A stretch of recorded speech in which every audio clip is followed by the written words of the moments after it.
again, dear viewers. You're watching ERi-TV. Welcome to our news broadcast. First, we take a quick look at the major headlines this evening.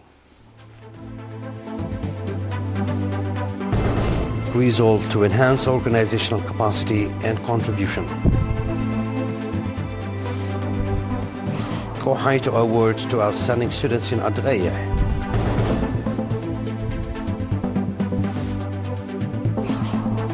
Russia prepares for Western military threat, the Kremlin says.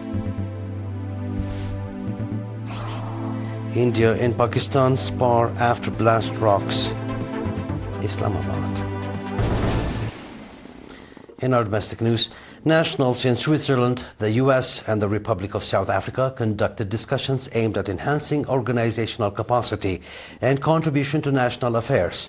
At the meeting conducted on 9 November in Geneva, Switzerland, in which heads of all national organizations took part, participants reviewed their annual activities and discussed future programs.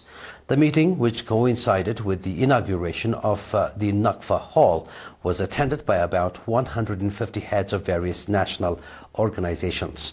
Mr. Habtum Zerai, Charge d'Affaires at the Eritrean Embassy in Switzerland and Eritrea's permanent representative to the Human Rights Council and other international institutions, gave a briefing on efforts exerted to develop the capacity of the embassy as well as to expand the provision of services, highlighting the results achieved so far. Mr. Tolda Johannes, Head of Public and Community Affairs, presented a report focusing on activities implemented in 2025, including strengths and challenges encountered.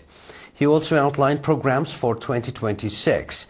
Similarly, Mr. Burhan Gabrahiwat, Charge d'Affaires at the Eritrean Embassy in the US, and Ms. Hadinet Kalata, Head of Public and Community Affairs, conducted a meeting with nationals in Dallas, focusing on organizational and national issues, as well as the 2026 Eritrean Festival. At the meeting, nationals conducted extensive discussions on the significance of organization, strengthening and expanding national associations, and the objective situation in the homeland. Likewise, Eritrea's ambassador to the Republic of South Africa and Southern African countries, Mr. Saleh Omar, conducted a seminar for nationals in Johannesburg focusing on the objective situation in the homeland as well as regional developments. Kohaito Award has been presented to 104 outstanding students in Eritrea subzone who scored high marks in the 8th grade national examination for the 2024-2025 academic year. Mr. Beyenet Tesfai, head of the education office in the subzone, said that out of the 1,252 students who sat for the examination, 87% scored passing marks, representing a 9-fold increase compared to the previous year. Mr. Haptaitis Fazgi, administrator of the subzone, noted that encouraging outstanding students plays a significant role in enhancing competitiveness among students and called on parents to maintain regular follow-up on their children's academic performance. In the same vein, 5 additional classrooms have been constructed at Eritrea Elementary School with a view to accommodating more students.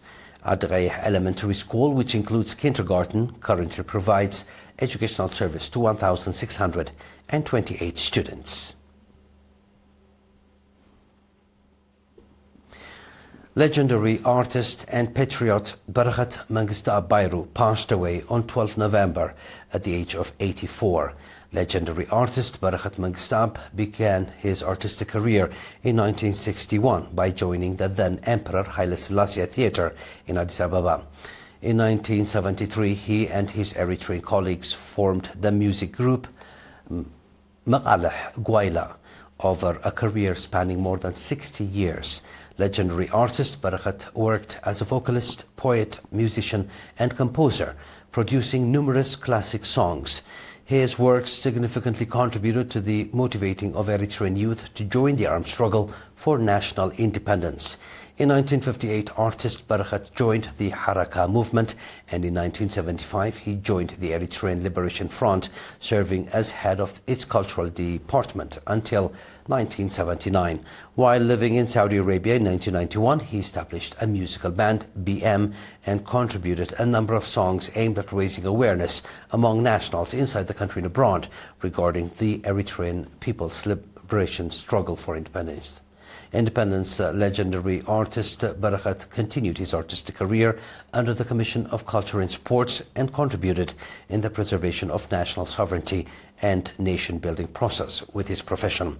Legendary artist Bereket Mengistab is survived by 9 children. The funeral service for legendary artist Bereket will be conducted on Sunday, 16 November at noon at the Asmara Patriot Cemetery. Expressing deep sorrow over his passing, the Commission of Culture and Sports conveys its condolences to his family and fans. Those are domestic news. Please stay tuned for the international news right after the short break.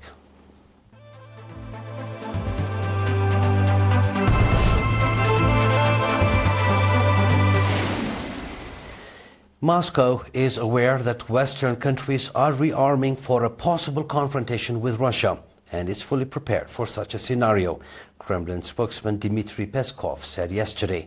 Peskov said he agrees with Serbian President Alexander Vučić, who warned earlier this week that the rapid militarization of Europe makes a direct conflict between Russia and Western nations increasingly likely.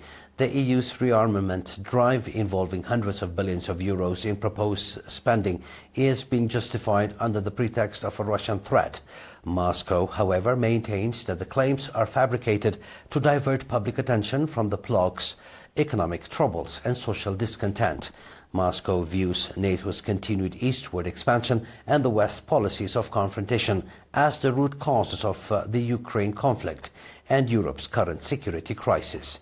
The US-led military bloc pledged to admit Ukraine at its 2008 Bucharest summit. Following the Western-backed coup in 2014, Ukraine adopted an openly anti-Russian policy. India has denied Pakistani allegations of involvement in a suicide bomb attack outside a district court complex in Islamabad that killed at least 12 people on Tuesday. A day earlier, an explosion had left more than a dozen dead in Delhi. Pakistani Prime Minister Shehbaz Sharif linked the Islamabad blast to other recent attacks in the country, saying on Tuesday that they were the worst examples of Indian state terrorism in the region. Reacting to the Sharif's allegations, Indian Foreign Ministry spokesman Randhir Jaswal called for the charges baseless and unfounded.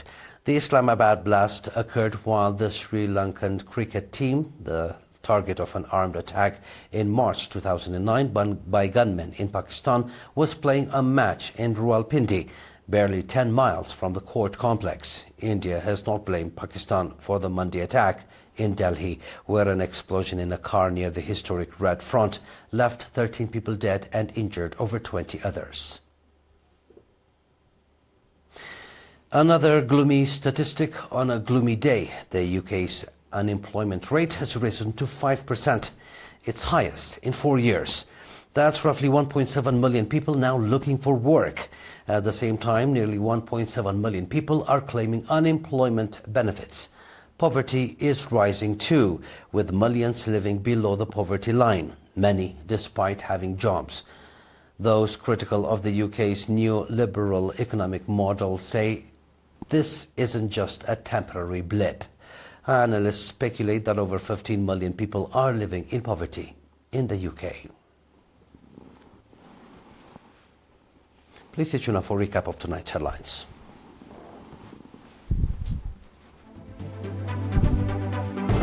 Resolve to enhance organizational capacity and contribution. Kwahaito awards to outstanding students in Eritrea. Russia prepared for Western military threat, the Kremlin says. India and Pakistan spar after blast rocks Islamabad. And that was our news for tonight, dear viewers. It is good night from us.